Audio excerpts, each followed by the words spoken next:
letting you know that you should subscribe to Raze Chaos because he's a dope guy. And welcome back, everybody. My name is Raze Chaos. You've made it back to my channel, and it is Tuesday again.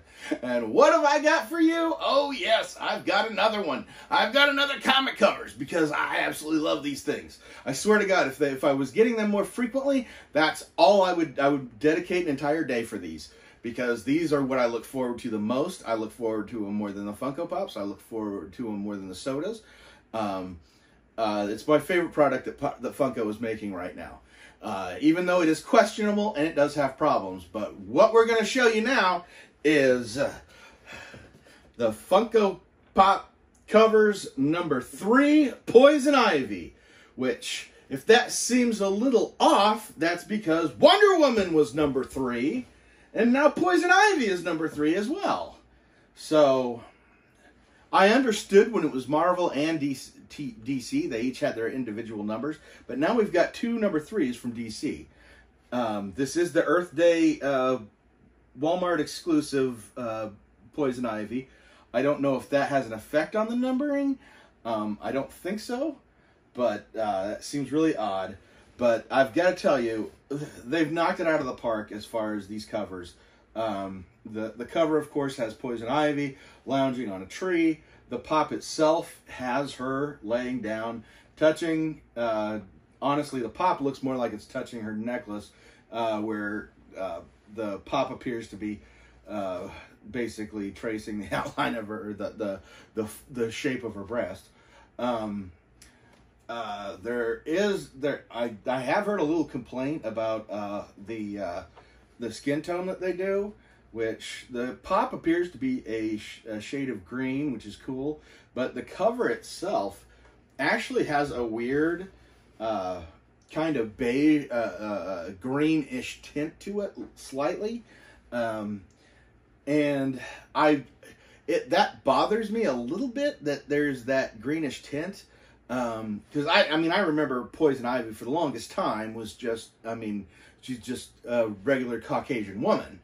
And then after the animated series, they kind of gave her a green shade to her skin. And, that really isn't an issue with me. But I really wish they'd go one way or the other, because it tells more about the character, and honestly, if they incorporated that, that would make a lot of sense. But this, like, in-between thing really doesn't make a lot of sense.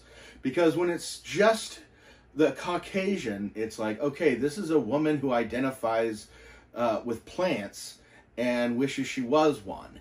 And when she goes green, technically speaking, Caucasian skin is a lot more transparent than we give it credit for.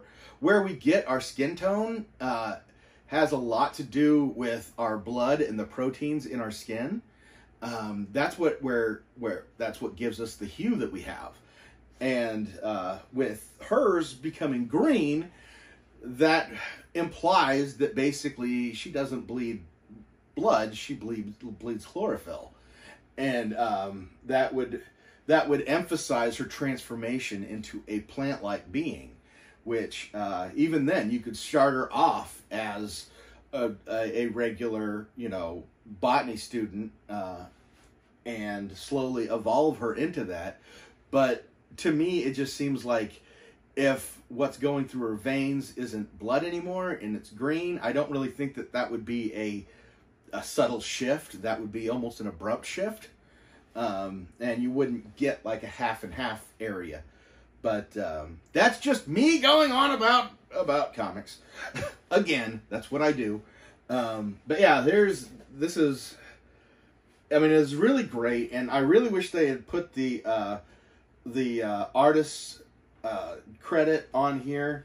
I have seen this artist before. He's done a lot of Batman, or he or she. They've done a lot of Batman, and this is the Batman Rebirth number 26. Trying to move past the New 52 and merging it in with the rest of it. And that just, honestly, every time they answer a question or make things back, they leave something that leaves utter confusion. And that's the way it is every time. It's like that.